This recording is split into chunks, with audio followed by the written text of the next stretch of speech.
Please, please.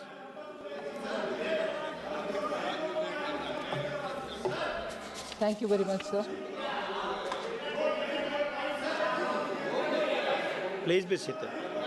हो गया आप बैठिए please. I am allowing honourable finance minister please आप बैठिए प्लीज. बोला है बैठिए प्लीज. आप शांति से माननीय वित्त मंत्री का जवाब सुनिएगा. ठीक. Sir, thank you very much, sir. The government is introducing Sabka Bima Sabki Raksha Amendment of Insurance Laws Bill 2025 for amending 3 acts related to insurance sector, namely Insurance Act 1938, Life Insurance Corporation Act 1956, and Insurance Regulation and Development Authority Act 1999. About 34 honorable members have spoken on this bill, and I thank each one of them. Many of them have gone into details of the bill and spoken about what this bill means to them. I will address their concerns, sir. What I would start off with is, sir, Insurance Act in this country, sir, since it was introduced in 1938, have seen 12 times amendments. From 39, just the next year after it was introduced, since then you have seen 12 times, and I'm saying 2015, there was no amendment even in 2014. So the amendments have had various character, and they are very reflective of the progress that the country is making. And to reflect the requirements, insurance requirement, the Act has been since amended. What I would like to highlight from among those various amendments, sir, in 1950 itself, 1950, 50 में, agents के ऊपर जितने भी हमारे माननीय सदस्यगण बात किए,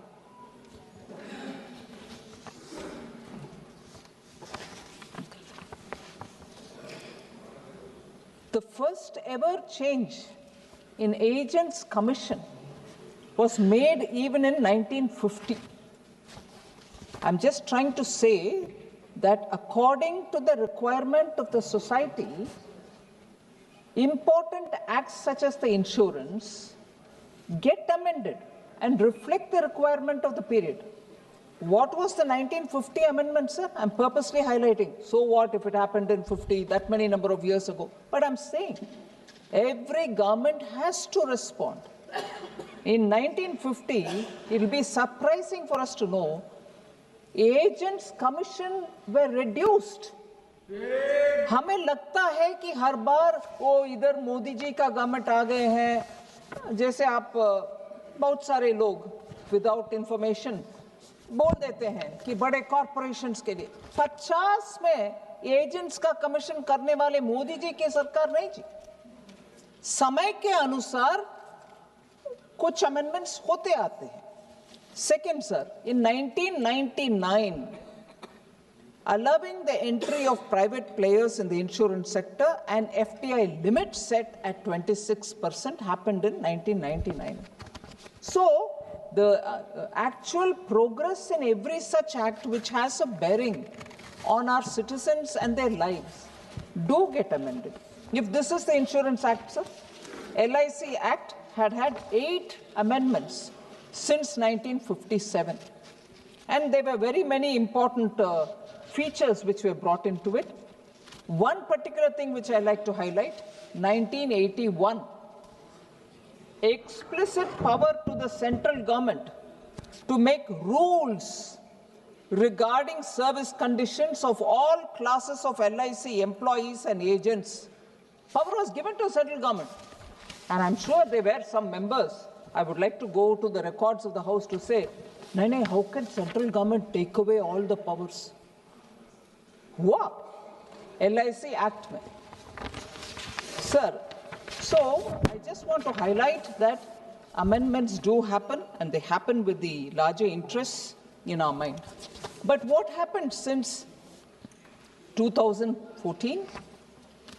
I briefly mentioned in the morning, insurance ombudsman rules were framed in 2017 because the government strongly felt a robust grievance redressal mechanism should be in place for the insurance sector so that people who take policies will have a place to go and comply.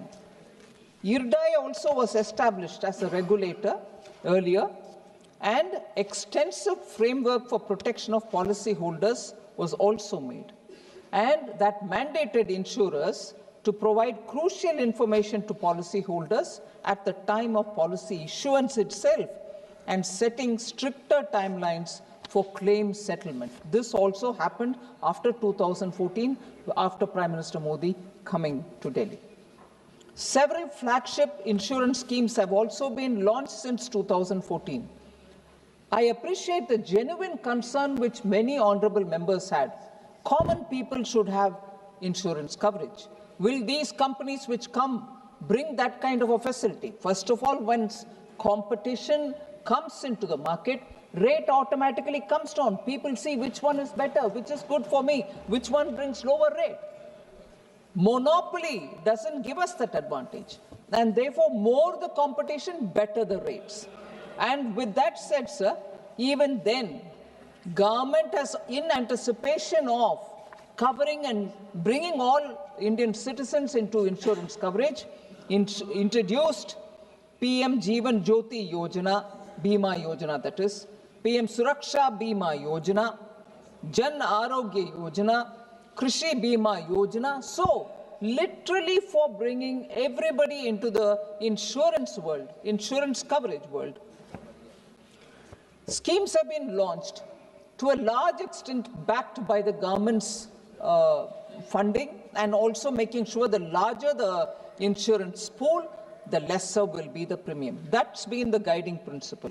So together these schemes have also provided the safety net to protect common citizens and farmers from any risk to their lives, health or livelihood. Another priority which our government has given, sir, is to strengthen the public sector insurance companies. Again, a point on which several members spoke, what will happen to our public sector insurance companies. I'd like to say, today listing of LIC, GIC reinsurance and New India Assurance has actually it's a step in the right direction. I heard Honorable Member N.K. Premchandran talk with great concern about what will happen to public sector companies. Here's the fact behind it. Since 2014, we are doing a lot of things to improve the ecosystem for insurance. Capital, very important point, sir. Capital to the tune of 17,450 crores have been infused into 3 public sector general insurance companies to strengthen their capital base. That was done by our government. As a result of these and other such measures, sir, LIC, GIC Reinsurance and Agricultural Insurance Company, which is AICIL, reported their highest ever profits last year. That's the kind of focused attention we are giving and infusing capital where they need so that they can compete better in the market. And they've also, and other companies, related such companies have also started turning profitable. But to attract global capital and technical know-how, the FDI limit had to be changed. FDI limit for insurance companies was increased from 26%, that 26% which I told you about earlier, which was brought in 1999 itself. So 26% 99 was increased to 49% in 2015. And from 49% to 74% in 2021. So foreign reinsurers were permitted to set up branches in India, thereby increasing the local reinsurance capacity while retaining their reinsurance premiums within the country.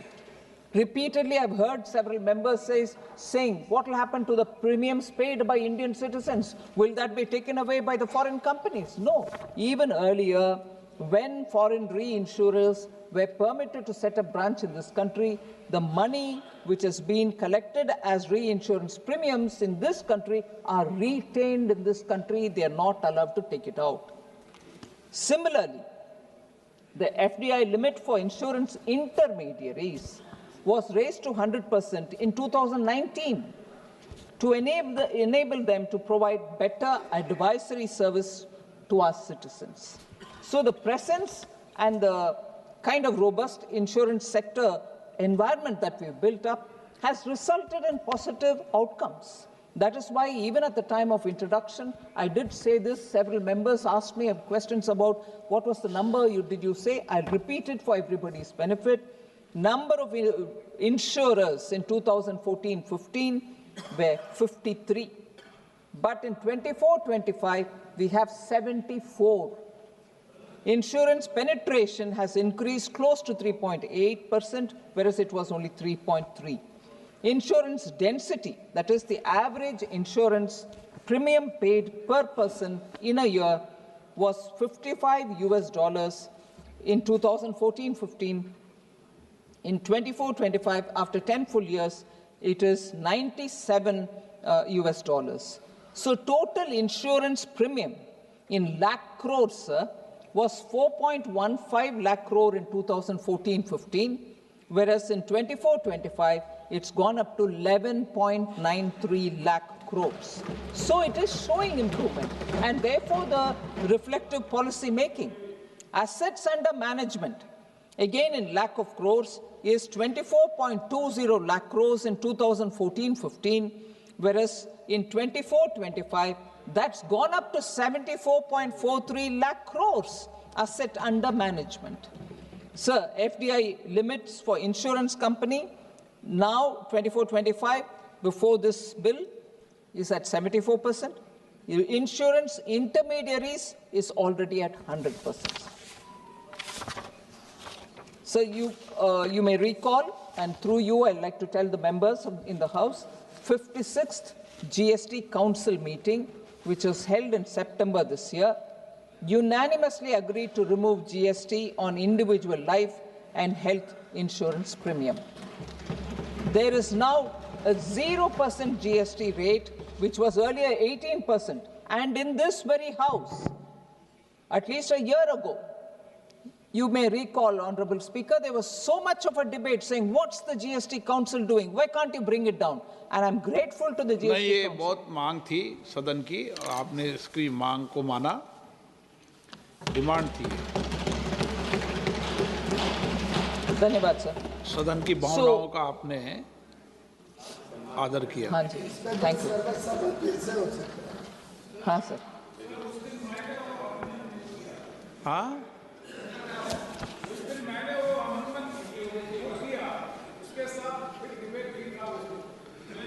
आपको भी धन्यवाद। नहीं, सबको सदन को धन्यवाद दिया मैंने, अकेले वित्त मंत्री जी को नहीं दिया, पूरे सदन को धन्यवाद दिया। हाँ जी।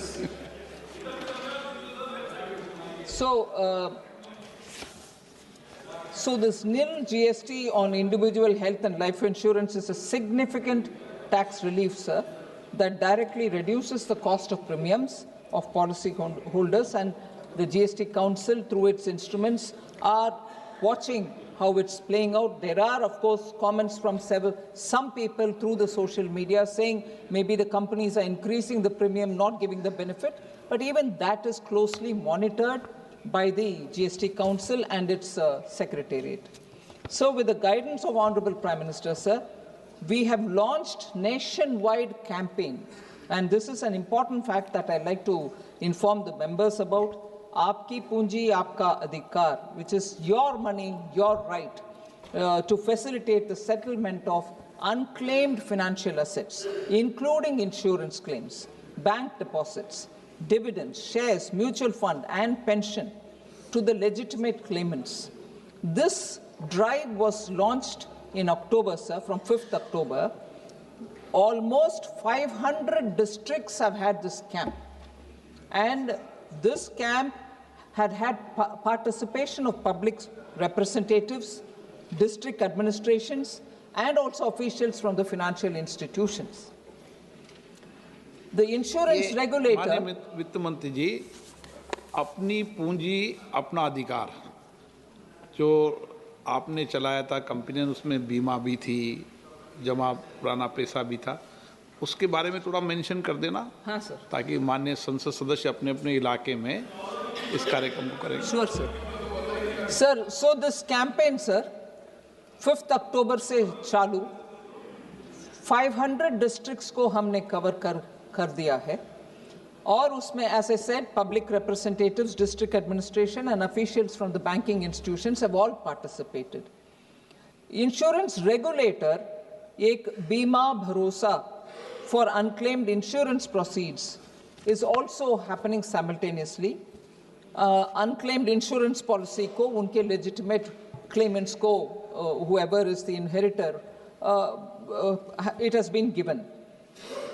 First 2 months mein hi, during this campaign, we were able to give unclaimed financial assets, not just insurance, shares, mutual fund, insurance, and deposits, and so on, amounting to 2,000 crores to our common citizens. It went to the rightful owners, and this campaign continues. We'll be doing again one more round after completing all the districts, one round, so that more and more people who are remaining without information, either whether they have something to claim or they have something to claim, they don't know how to go about it. So this campaign has actually brought people together to claim their legitimate money. So I would request, sir, जैसे आपने बताया, आपके द्वारा सभी members को मैं request करना चाहती हूं कि अपने अपने कॉन्स्टिट्यूएंसी में इस विषय को प्रचलित करें, और जिसके द्वारा unclaimed deposits or shares or whatever is lying should be claimed by the rightful owners. Please, I appeal to all members of parliament to, in your region, in your state, spread this news. We want to give the money back to the rightful owners.